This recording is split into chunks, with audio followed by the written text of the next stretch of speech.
Mais uma vez é uma alegria poder estar com todos vocês agora pela manhã e dar continuidade ao assunto que nós temos desenvolvido aqui durante esses dias. Está relacionado com o papel da igreja e o criacionismo. Mencionei na primeira palestra a importância do criacionismo como a base, o conhecimento de tudo aquilo que vem das demais doutrinas nas Escrituras. Se Deus não criou o mundo, se o homem não caiu, se a promessa da salvação que aparece lá em Gênesis, ou seja, se os primeiros 11 capítulos do livro de Gênesis não forem literais, não significarem aquilo que eles significam, o que nós estamos fazendo aqui não faz sentido. Eu creio que é um ponto básico. Eu tenho trabalhado nisso porque uma das áreas que tem havido assim uma defasagem muito grande dentro da nossa sociedade, dentro da nossa cultura, é a parte da lógica, é o raciocínio. As pessoas conseguem fazer coisas flutuar, coisa que a gente não consegue fazer na física. Eles conseguem pegar um pensamento sem base nenhuma e diz, esse pensamento é sólido. Não, o pensamento, para ser sólido, ele tem que estar embasado em alguma coisa. Quando nós tratamos especificamente a respeito da nossa salvação, nós estamos tratando especificamente da veracidade dos primeiros capítulos de Gênesis. Então nós vamos trabalhar um pouquinho, eu gostaria de trabalhar um pouco a respeito disso agora pela manhã. Eu só inverti um pouquinho a ordem das duas últimas palestras. Na primeira nós tratamos de uma separação saudável. Que separação saudável é essa? É poder separar a parte científica do criacionismo com a parte religiosa do criacionismo. Muitas pessoas ficam assim um pouco preocupadas, é como se a gente estivesse querendo deixar Deus fora do criacionismo. Não, não é isso, é impossível fazer isso. Mas existe uma parte do criacionismo que ele é testável. Essa é a parte científica. Existe uma parte do criacionismo que são apenas implicações religiosas. Então nós separamos essas duas. Ontem à tarde eu tratei especificamente da primeira parte, que é a parte científica. Eu gostaria hoje pela manhã tratar da segunda parte, que está relacionada com o criacionismo bíblico. E à tarde eu gostaria de tratar dos demais criacionismos, que são os criacionismos religiosos que nós encontramos por aí.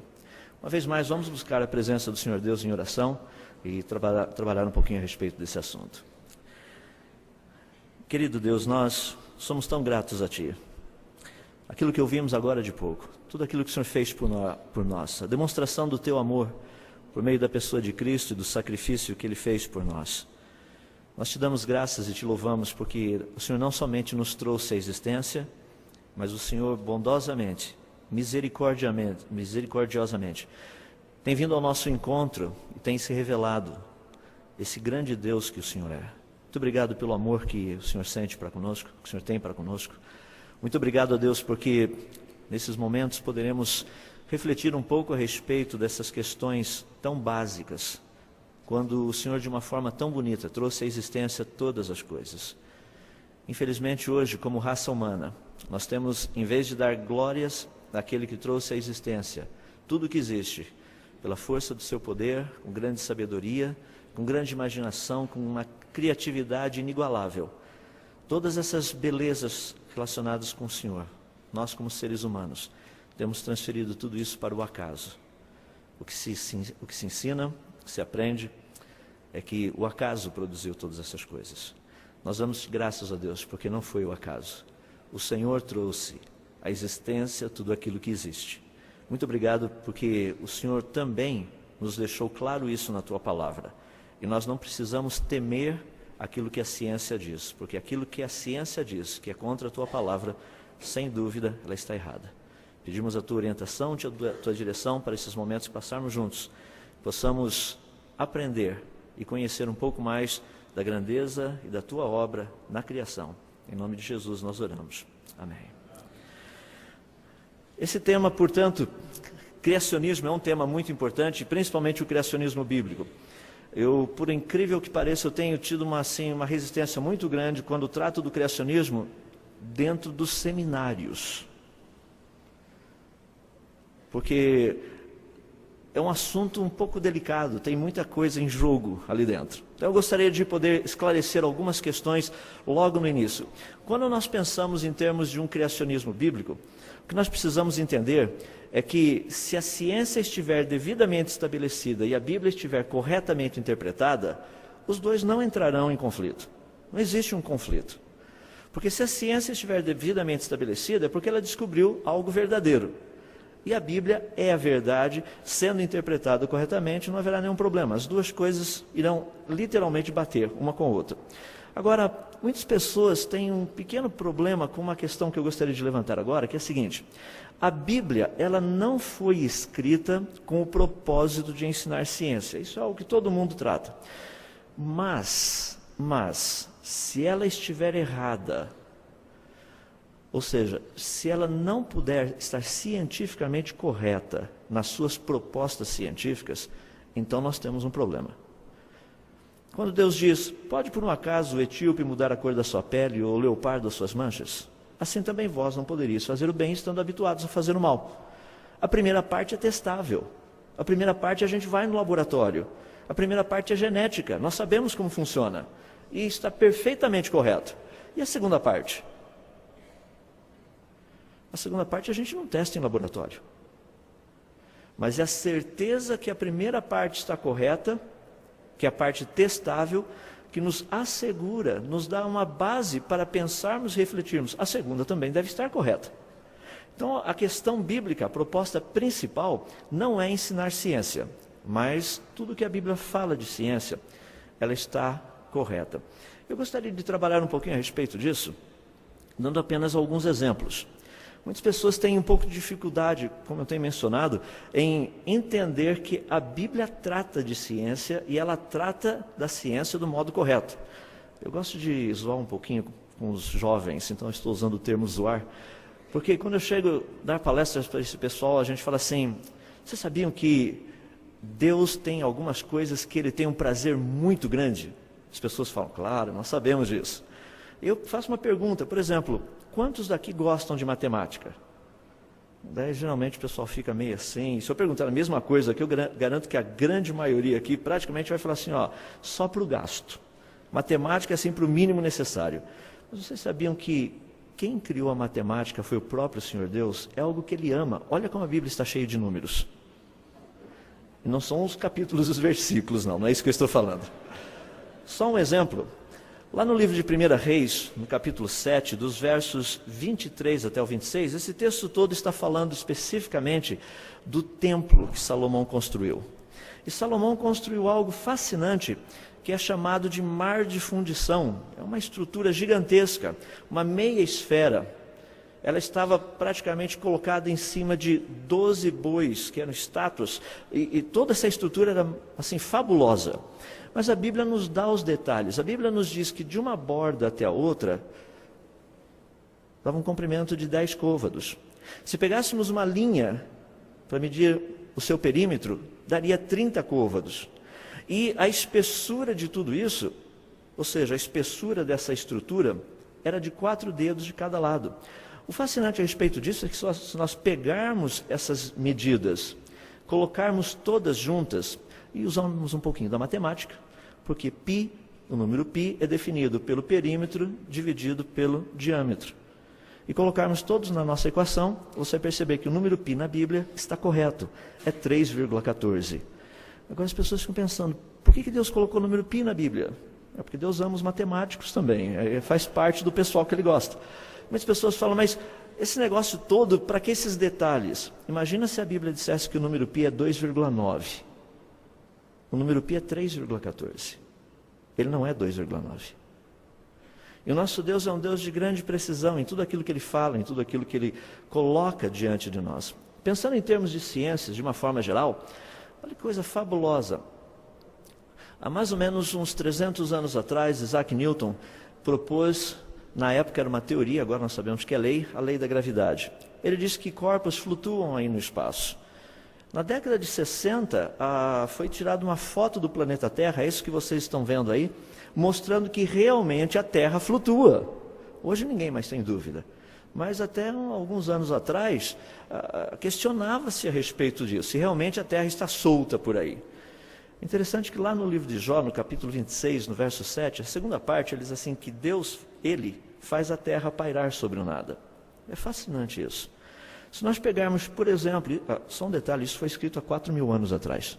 Há 4.000 anos atrás também, foi escrito que Deus estende o norte sobre o vazio. Essa é a primeira parte desse versículo, de Jó capítulo 27, verso 6, Jó 26, verso 7, que ali nos diz que Deus estende o norte sobre o vazio. E é fascinante porque na década de 90, nós descobrimos que no nosso norte sideral tem uma muralha, algumas muralhas gigantescas de galáxias, e abaixo dessas galáxias um espaço vazio. Segundo a teoria do Big Bang, não era para ter, mas tem. Deus disse que tem, e tem. Eu fico assim impressionado porque as pessoas, quando questionam a Bíblia, vejam só, há 4.000 anos atrás a Bíblia disse que era assim. Ciência devidamente estabelecida, a Bíblia naquilo que ela tem a nos dizer. Há 3.000 anos atrás aproximadamente, lá no livro de Eclesiastes, capítulo 3, verso 14, Salomão disse o seguinte: sei que tudo quanto Deus fez durará eternamente, nada pode ser acrescentado, nada pode ter tirado. Lavoisier, praticamente há uns 200 e poucos anos atrás, ele disse o seguinte: na natureza nada se perde, nada se cria, tudo se copia. Acho que ele tinha acabado de ler o livro de Eclesiastes, ele só mudou um pouquinho algumas palavras ali para a lei ficar correta, ou seja, na natureza nada se perde, tudo se transforma. Pequenos detalhes, mas isso havia sido dito há 3.000 anos atrás. 2.000 anos atrás, no livro de Hebreus, capítulo 11, verso 3, nós somos informados pelo autor que aquilo que veio a existir, ou seja, as coisas visíveis, não são feitas de coisas que se veem. Essa é a parte de física de partículas que nós temos estudado durante o século XX, o chamado modelo padrão da física de partículas. É impressionante porque a Bíblia encontra-se correta até nos menores detalhes. Você consegue imaginar que eu e você somos feitos de coisas invisíveis? Se nós somos feitos de coisas invisíveis, como é que nós nos vemos? A Bíblia trabalha desse jeito. É fascinante quando nós olhamos a Bíblia também no seu contexto histórico. A Bíblia fala a respeito de um povo, que é o povo Eteu, os hititas.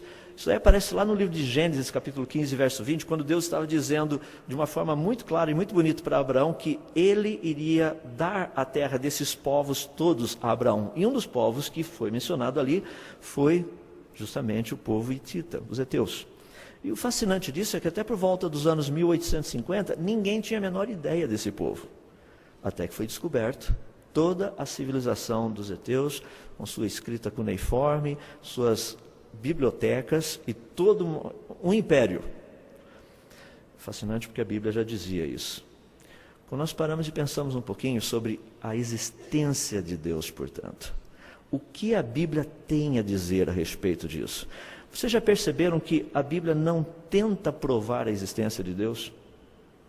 Não existe um texto tentando descrever como, olha, Deus, ela já começa, no princípio Deus. Agora, você acredita no resto ou não? Mas tudo está baseado nessa primeira frase, no princípio, Deus. Se você só colocar no princípio, não sobra nada da Bíblia depois. Tem que ser no princípio, Deus. Daí tudo que vem faz sentido. Ou seja, a Bíblia, ela nos informa dos pensamentos, das palavras e das obras desse Deus que nós cremos. Estou me referindo a isso devido à importância de Gênesis. Gênesis, ele não procura provar que Deus existe. Ele começa dizendo que Deus existe. Ele nos informa, o livro nos informa sobre a existência de Deus. Agora, muitas vezes nós confundimos um pouco o próprio Deus com a sua criação. Essa é uma parte muito interessante com respeito aos panteístas. Eles fazem uma confusão muito grande. Muitas vezes nós também fazemos isso. As pessoas olham e falam assim: eu vi uma borboleta, eu vi Deus. Não, você viu a criação de Deus, você não viu Deus. Talvez você esteja com borboleta dentro do seu estômago, isso aí seja outra coisa. Mas a borboleta, a árvore, a natureza, isso aí não é Deus, são obras do Senhor Deus. Você pode ver a grandeza dele, a sabedoria dele, mas a natureza não é Deus. Agora, quando nós pensamos a respeito do Deus da Bíblia e a criação, existe algo muito interessante ao refletirmos sobre o livro de Gênesis. Segundo o relato de Gênesis, a criação é uma sequência de atos sobrenaturais. Não são atos naturais. Não são coisas que nós reproduzimos em laboratório. Você não chega no laboratório e fala: que legal, vamos criar um planeta. E vamos criar um planeta? Sim, vamos. O que nós vamos usar? A gente tem que começar do nada. Mas primeiro, para começar do nada, a gente tem que criar um nada, porque sem o nada não dá para começar com nada. Então nós vamos primeiro criar um nada, para depois criarmos algumas coisas para fazermos o planeta. Ou seja, existe uma sequência. Gênesis trabalha com essa sequência.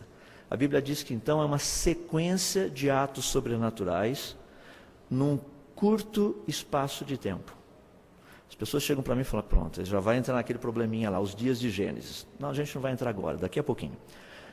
Num curto espaço de tempo, durante o qual, do nada, ou seja, ex nihilo, toda a natureza foi trazida à existência. Como? É o que nós vimos na primeira palestra, por intervenção divina. Nós temos que entender que a criação é um ato sobrenatural. As pessoas chegam e falam, mas como é que então o criacionismo pode funcionar se ela é um ato sobrenatural? Bom, a criação é um ato sobrenatural, as coisas criadas não. As coisas criadas eu consigo estudá-las e ver se elas foram criadas ou não. Eu não vou estudar o ato da criação, eu vou estudar a criação. O criacionismo estuda a criação. Não tem como estudar o ato da criação. Nós não temos como voltar lá no passado e ver como Deus falou, sentarmos como meros espectadores, observando o processo criador de Deus. Isso é impossível. Mas nós podemos estudar a criação e ao estudá-la, nós podemos ver se ela foi criada ou se ela teria surgido espontaneamente. Aí existe uma diferença. É interessante porque a Bíblia trata dessa questão do Deus da criação. Salmo 8 é um salmo belíssimo, fala a respeito disso. Fala a respeito das obras do Senhor Deus. E eu creio que alguns de vocês têm podido entrar na internet, pegar algumas fotos que foram tiradas pelo telescópio de Hubble e percebem, a gente consegue perceber algo fabuloso aí fora. Que realmente todas essas coisas são obras das mãos do Senhor Deus. Mas nós cremos nisso. No laboratório é impossível provar que todas essas coisas são obras de Deus. Mas nós podemos provar no laboratório que elas foram criadas. Isso nós podemos demonstrar. Ah, mas se vocês demonstraram que elas foram criadas, então vocês estão demonstrando que Deus criou. Não, nós só estamos demonstrando que elas foram criadas. No laboratório nós não conseguimos demonstrar quem criou. Apenas se foram criadas ou se teriam vindo à existência por meio de processos naturais. Agora, algo que é fascinante quando nós olhamos essa questão da Bíblia e o Deus da criação, tem algumas coisas muito interessantes. Vejam só. Por Deus ser sábio, e 1 Coríntios capítulo 1, verso 25 nos diz isso, praticamente todas as obras das suas mãos demonstram sinais de extrema sabedoria. Especialmente os seres vivos, devido à complexidade dos seres vivos. Salmo 104, verso 24 nos diz isso. Agora, por ser um Deus sábio, isso explica algo fascinante. Isso explica o design inteligente que nós encontramos na natureza. Aqueles que andam por aí de vez em quando, vem uma pequena lagartixa pendurada aí no teto, correndo para lá e para cá. Pergunta, como que a lagartixa não cai? Você fala, é porque na patinha dela, ali vocês estão vendo a patinha dela. Sabe por que ela não cai? Porque o sistema que ela fica grudado é de força atômica. Você já ouviu falar isso? Lagartixa não funciona com band-aids para drapo. Isso é coisa de gente que ainda não aprendeu a fazer ciência. Ah, não, vamos colocar um durex na parede. Não, coloca um sisteminha de força atômica. Já pensou que maravilha? Band-aid estilo lagartixa? A hora que você tira, não sai todos os seus pelos e parte da pele junto. Porque é o mecanismo como funciona. Nós temos aprendido um pouco da beleza e da grandeza da criação do Senhor Deus. Quando você vê uma lagartixinha pendurada no teto, fala, vai cair. Você pode pendurar 13 vezes e meia o peso dela e ela não cai. Ela aguenta quase 14 vezes o peso dela. Tão forte é esse negócio. E pode ver que quando ela sai, quando ela tira a patinha, ela não arranca pedaço da tinta. Ela simplesmente muda o ângulo, todo esse sisteminha desloca aquele ponto, que é um ponto de conexão de forças atômicas, abre e ela sai correndo por aí. Eu não sei quantos daqui têm estudado lagartixa. Mas você precisa conhecer as obras das mãos do Senhor Deus. Elas estão em todo lugar. Eu tenho um amigo que trabalha em São Paulo, eu disse para ele, uma das boas coisas que vocês aí de São Paulo precisam fazer é sentarem-se do lado de um formigueiro. Eu falei, mas com qual razão? olhe o trânsito, não tem engarrafamento. Então aprenda com as formigas, a gente consegue desenvolver alguma coisa melhor. Um Deus sábio teria criado coisas com grande sabedoria. Isso explica o design inteligente que a gente está encontrando por aí. Mas o nosso Deus também é um Deus fascinante, porque Ele é um Deus de glória e majestade. Portanto, todas as obras das suas mãos também revelam essa glória e essa majestade, principalmente nos céus. Nós temos Salmo 8, eu mencionei agora de pouco, Salmo 19, são salmos muito conhecidos. E é fascinante porque isso explica a beleza encontrada pela astronomia aí no universo. Quando nós colocamos os nossos telescópios aí fora, nós não nos cansamos de ver a grande beleza que tem aí. Agora, um Deus de glória, um Deus de majestade, iria colocar na sua criação a sua glória. E não tenha dúvida, para onde nós olhamos é isso que nós vemos. Agora, o cientista ele só vê o quê?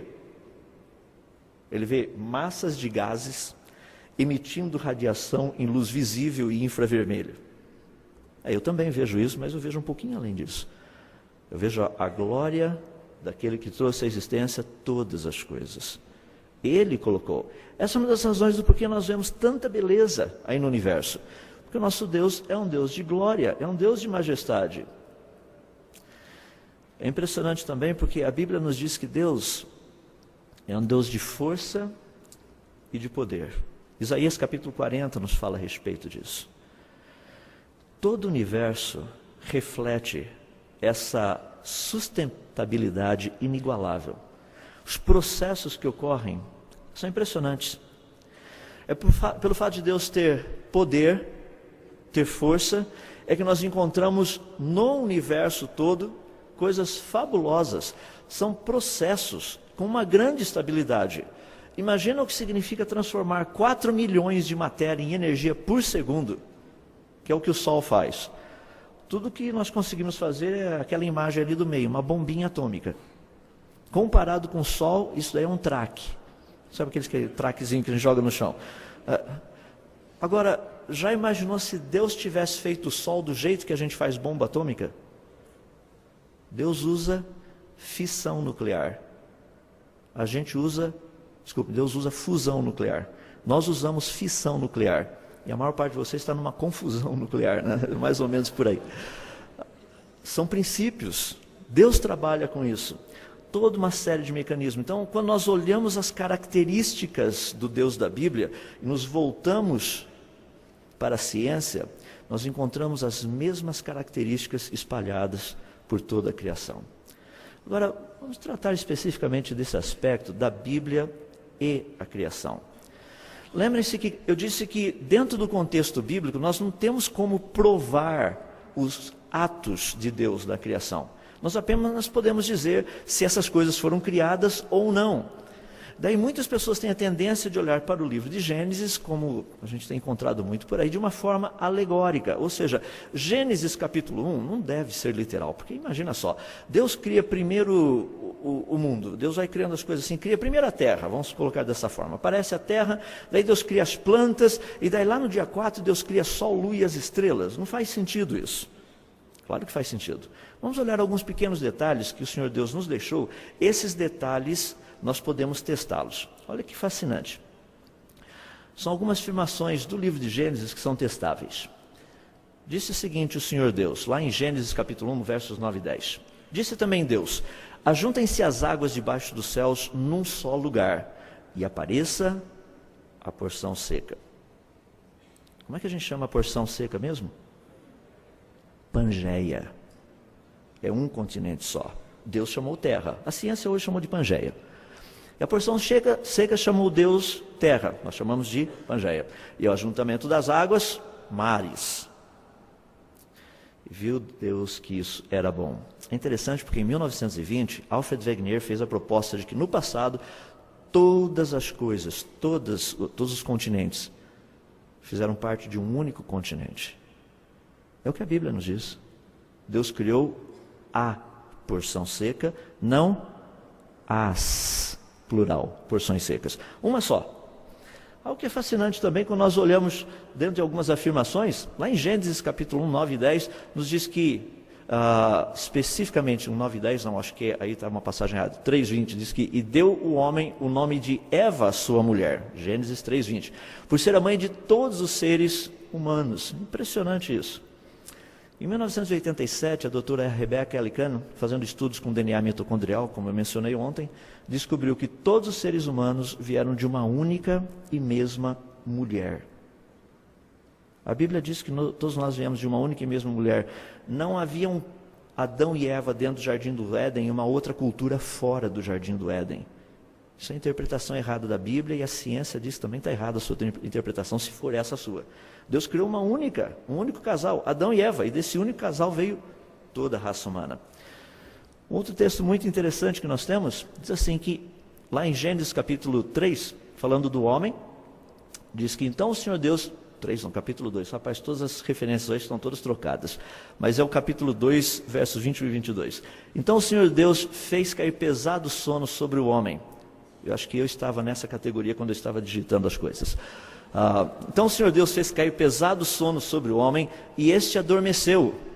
Isso aí é anestesia geral. Tomou uma das suas costelas, medula óssea e células-tronco, e fechou o lugar com carne. E a costela que o Senhor Deus tomara ao homem, transformou-a numa mulher. Isso é engenharia genética e clonagem humana. Ele a trouxe. É algo muito interessante quando nós trabalhamos com isso, porque células-tronco adultas são geralmente encontradas na medula óssea vermelha. Um dos lugares onde nós encontramos medula óssea com células-tronco é justamente na costela. Se você quiser fazer um ser humano, é o lugar mais fácil para pegar material genético, que você não vai precisar de uma super cirurgia. É fácil, dá para pegar direto ali. As pessoas falam para mim assim, mas se Deus tivesse dito que ele tirou a mulher lá do pé de Adão, eu também acreditaria. Eu falo, bom, ele disse que tirou do lado, então vamos ver por que ele disse que ele tirou do lado. Ele tirou do lado porque é ali onde nós encontramos células-tronco. É o que a ciência tem descoberto. O ano passado, o Dr. Paolo Michiarini, de um hospital lá na Itália, fez o primeiro transplante, no fundo a gente poderia chamar de implante, de um órgão produzido com células-tronco adultas. Fascinante. Muitas pessoas olham para essa questão do livro de Gênesis e falam, mas esses relatos todos, o que a ciência tem descoberto, a parte testável, é que eles estão corretos. Viemos de uma única e mesma mulher, o material genético foi pego do lugar certinho para fazer o que precisava fazer, uma mulher, e assim por diante. Agora, algumas questões entre a Bíblia e a ciência realmente exigem fé. Eu gostaria de dizer que dos dois lados. Por exemplo, quando nós pensamos na teoria do Big Bang, eu fico assim muito impressionado com aquilo que as pessoas têm dito por aí. Só mencionar rapidamente o LHC, o Large Hadron Collider, ele não irá provar que o Big Bang foi verdadeiro. Vocês estão vendo esse gráfico, isso aí do livro do Stephen Hawking, O Universo numa Casca de Nós, e eu coloquei o Large Hadron Collider bem ali no meio. A seta indica da onde para onde a coisa será testada. Essa primeira parte, que é a parte que precisaria ser testada para determinar se o Big Bang está correto ou não, não será testada. Então, o Large Hadron Collider não irá nos dizer se o Big Bang está correto ou não. Então, deixa eu passar algo que eu gosto de colocar, porque as pessoas chegam para mim e falam assim, não, mas o Big Bang é algo assim que aconteceu, ninguém tem dúvida disso. Espera aí, vamos por etapa. No próprio livro do Stephen Hawking, tem algo fascinante, eu já mencionei isso antes, gostaria apenas de deixar bem claro. Você vê a frase Big Bang, depois aparece equilíbrio de matéria, antimatéria, aparecimento dos quarks, antiquarks, formação de prótons, nêutrons e mesons e coisas desse jeito. Eu pulei uma frase, que é aquela pequena frase que está ali. Leis físicas estranhas e desconhecidas. Como que funciona isso? A parte de leis físicas estranhas e desconhecidas é algo muito interessante. Vocês estão vendo um pedacinho aí de leis físicas estranhas e desconhecidas. Olha o que vai acontecer. Pergunta, como que Moisés conseguiu abrir o Mar Vermelho? A resposta é simples, por meio de leis físicas estranhas e desconhecidas. Pelas conhecidas, o Mar Vermelho não se abriria. Não é um processo natural. O que eu fico impressionado é que no próprio livro do Stephen Hawking, ele colocou de uma forma bem prática, reta e direta, o que realmente é. Ou seja, para que o universo tivesse vindo à existência via Big Bang, o que teria que ter acontecido? Leis físicas estranhas e desconhecidas.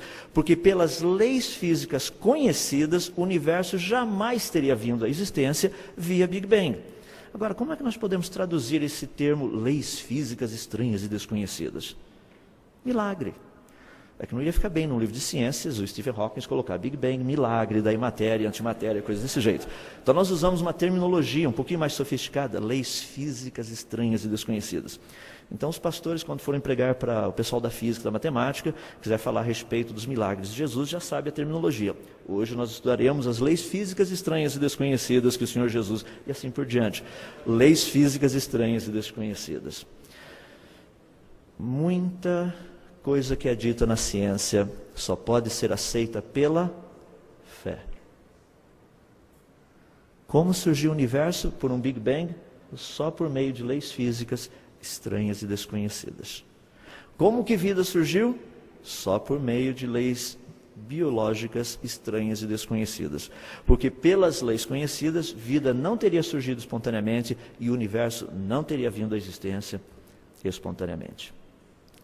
Quando nós pensamos, portanto, algo que é muito relevante, e as pessoas têm me questionado a respeito disso, sobre essa questão do livro de Gênesis, está justamente relacionado com esses 6.000 anos de cronologia bíblica. Então eu gostaria de ajudar em algumas áreas para mostrar que a ciência ela não é contra essa proposta. O que nós temos estudado, o que nós temos aprendido. A Bíblia fala de mais ou menos uns 6.000 anos de história. Muitas pessoas falam assim, não, mas 6.000 anos é algo impossível. Principalmente quando nós datamos as rochas. Eu sei, quando nós datamos as rochas, existem vários métodos de datação, só gostaria de mencionar por alto. Nós temos equipamento, temos conhecimento das peculiaridades, das coisas básicas. O nosso equipamento tem certas também características, ou seja, usando, por exemplo, carbono 14, se pegarmos uma rocha e levarmos num espectrômetro, e esse espectrômetro detectar que essa rocha possui carbono 14, nós sabemos com certeza que essa rocha não poderia ter mais que 60.000 anos. Você fala, mas você acabou de falar de 6.000 anos? Eu falei, calma, 60.000 anos é o melhor que a gente tem em termos de precisão. À medida que a gente vai melhorando a técnica, a precisão também vai melhorando. Qual é a distância daqui até São Paulo? Em milímetros. Em quilômetros é capaz de você chutar e chutar errado ainda. Estou perguntando em milímetros. Então, à medida que o tempo vai passando, a gente vai melhorando, as coisas vão sintetizando. Só para que você entenda, rochas que foram datadas com centenas de bilhões de anos, possuem carbono 14, significa que, na melhor das possibilidades, essas rochas não podem ter mais do que 60.000 anos. Na melhor das idades. Deixando assim, puxando a sardinha para o lado do pessoal que quer uma longa idade. Mas as rochas foram datadas com 600 milhões de anos. Quando nós olhamos a própria questão das rochas, as suas estruturas, nós encontramos coisas fabulosas. A ciência tem estudado a respeito disso. Dentro de pequenos cristais, Deus, na graça e na bondade dele, deixou alguns pequenos sinais do que ele fez e de como ele fez e há quanto tempo atrás ele teria feito. Dentro de pequenos cristais, como esses daí, são cristais de zircônio, nós encontramos em rochas. Nós temos encontrado quantidade de um gás chamado hélio. É fascinante porque ao estudarmos um pouquinho dele, nós notamos que hélio existe também na nossa atmosfera, mas tem um pouco de hélio guardado dentro dos cristais. E nós sabemos a velocidade que o hélio está escapando do cristal, indo em direção à nossa atmosfera.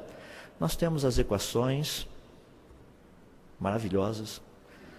Tem gente que olha e fala assim, isso aqui é grego. Não, grego é outra coisa. Isso aqui é equação. E quando nós comparamos todas essas informações com as equações, a pergunta que nós fazemos é o seguinte, há quanto tempo faz que esse processo está acontecendo?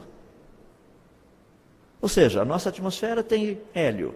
Hélio é produzido nas rochas. Hélio tem que sair da rocha e chegar na atmosfera. Quanto de hélio tem na atmosfera? Quanto de hélio tem na rocha? Qual a velocidade que o hélio escapa da rocha?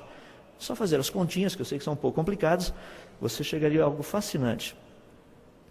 Você está vendo ali mais ou menos as idades que nós temos chegado, e a conclusão é que esse processo não pode estar ocorrendo há mais que 6.000 anos.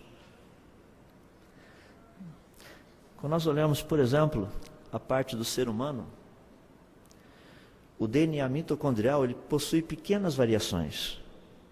Ao estudar o tempo necessário para que essas variações se estabilizassem, e voltando até o DNA mitocondrial perfeito, chegou-se à conclusão de que a Eva mitocondrial, a mãe de todos nós, teria vivido entre 6.000 e 6.500 anos atrás. Isso é ciência.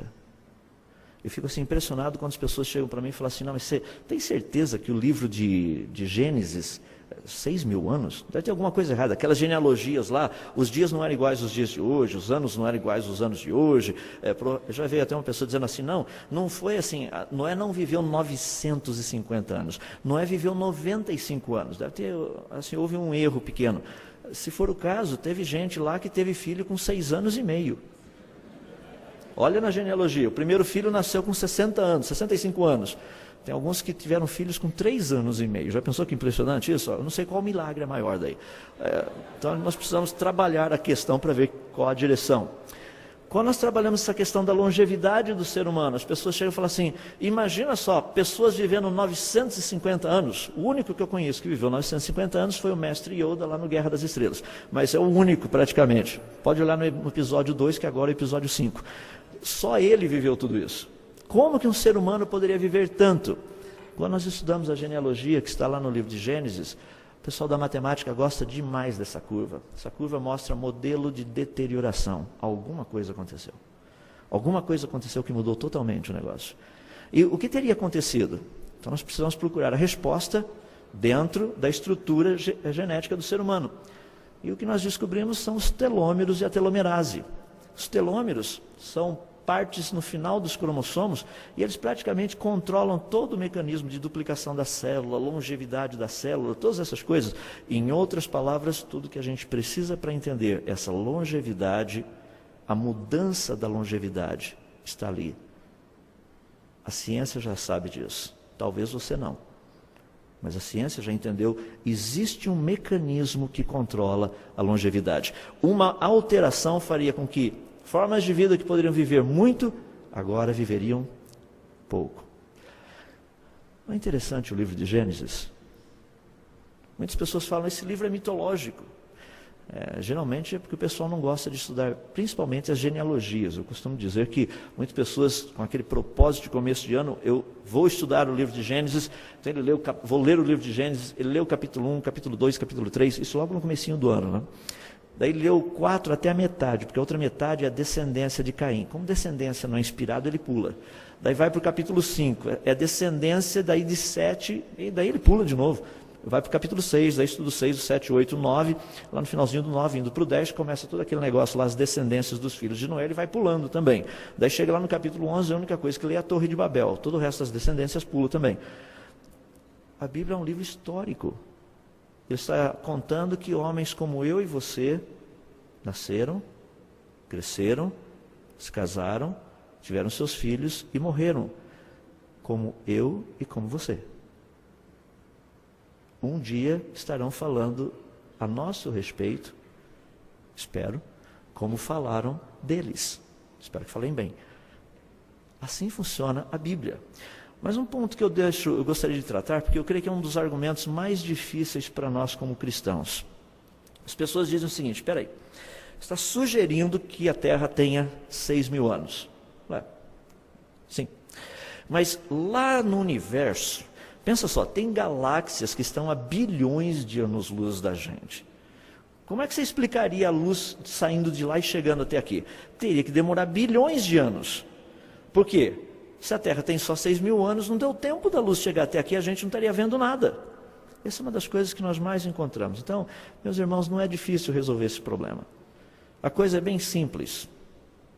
Deixa eu pensar 2 vezes. Mais ou menos simples.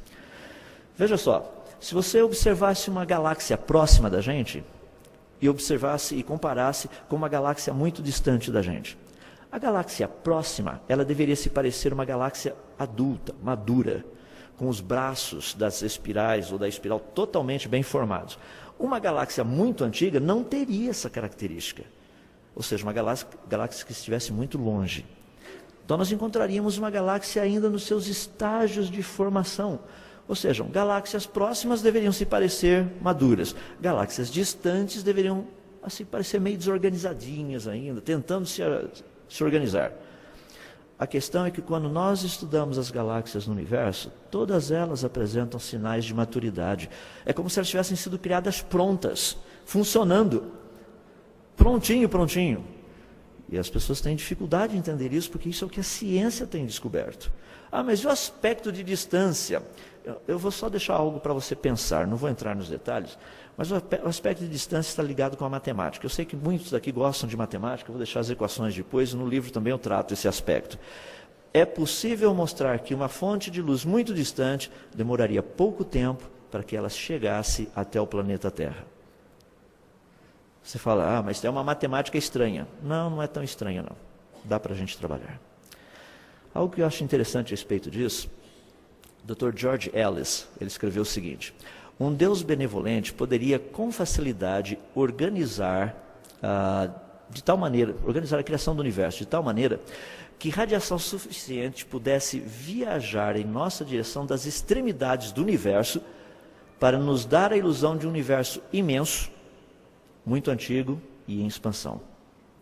Seria impossível para qualquer outro cientista na Terra refutar esta visão do universo, de forma experimental ou mesmo observacional. Tudo que ele poderia fazer é discordar da premissa cosmológica do autor. Deus poderia ter criado o universo pronto, com a luz chegando até aqui. Talvez você não goste da ideia, mas Deus poderia ter feito desse jeito. Tudo que você poderia dizer é o seguinte: eu não concordo. Não existe uma maneira de provar que isso não ocorreu. Portanto, vamos pensar rapidamente nessa questão dos dias de Gênesis e entrarmos na reta final para concluirmos. Os dias de Gênesis seriam literais ou não? Eu deixo assim todo o trabalho da parte linguística para os estudiosos aí. O que nós sabemos é a palavra Yom no hebraico, o significado dela, às vezes que ela ocorre. E algo que é muito interessante, que quando essa palavra ocorre geralmente com o contexto de tarde e manhã, ela significa um dia de 24 horas. Nós temos vários exemplos nas Escrituras. A pergunta é, será que no livro de Gênesis não seriam dias de 24 horas? Gênesis capítulo 1. Muitas pessoas usam aquele texto de 2 Pedro, 2 Pedro 3:8, para dizer, mas para Deus um dia é como 1000 anos, e 1000 anos como um dia. Mas esse texto está falando de Deus, esse texto não fala do livro de Gênesis capítulo 1. Isso é um texto fora do contexto. Um texto que fala desse contexto é muito bonito, está justamente no livro de Êxodo, capítulo 20, versos 3 ao 11, quando Deus nos dá o 4º mandamento. Ele diz assim, 6 dias trabalharás, mas o 7º dia você vai descansar. Pergunta, dias de quantas horas ou dia de quantos milhões de anos você tem que trabalhar? Não, são dias de 24 horas, eu não achei nenhum. Ninguém que tenha feito um comentário nas Escrituras tenha dito que esses dias que Deus está falando aqui não sejam dias de 24 horas. Mas por que Deus usa esse exemplo? Por que Deus coloca dessa maneira? Porque tudo isso aí está baseado nos primeiros 6 dias. Ele diz, pois em 6 dias fez o Senhor os céus e a terra. Dias de quanto tempo? Porque o mesmo período de tempo que Deus usou para criar todas as coisas, os períodos de horas, seriam o número de horas também que você deveria trabalhar dentro do seu dia.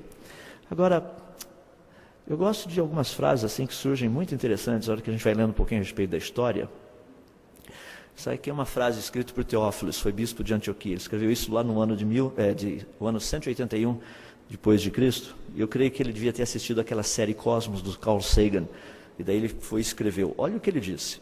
No 4º dia os luminares foram criados. Sendo que Deus vê de antemão, ele entendeu a tolice dos filósofos cretinos que iriam dizer que as coisas produzidas na terra vieram das estrelas, de forma que eles poderiam colocar Deus de lado. Mas para que a verdade pudesse ser demonstrada, plantas e sementes foram criadas antes das estrelas. Assim sendo, o que veio depois não pode ser a causa daquilo que veio antes. Tinha gente há 1800 anos atrás que estava perfeitamente certo e correto. Mas tem pessoas que falam, não é possível juntar o evolucionismo e o criacionismo. Dá para a gente colocar. Talvez vocês já tenham lido um pouco A Linguagem de Deus, um livro muito interessante. No caso, Francis Collins faz uma proposta bem interessante ali, que é o biologos. É a ideia básica de que, mais ou menos, seria como se Deus tivesse dado o pontapé inicial, tivesse estabelecido certas leis, daí a coisa iria acontecer. Essa ideia é conhecida como evolucionismo teísta. É a posição oficial da Igreja Católica Romana. O George Clooney, que é diretor astronômico lá do Vaticano, diz o seguinte: design inteligente não é ciência, muito embora o pretenda ser. Se você quiser ensiná-lo nas escolas, deverá fazê-lo quando religião ou história cultural é ensinado, não ciência.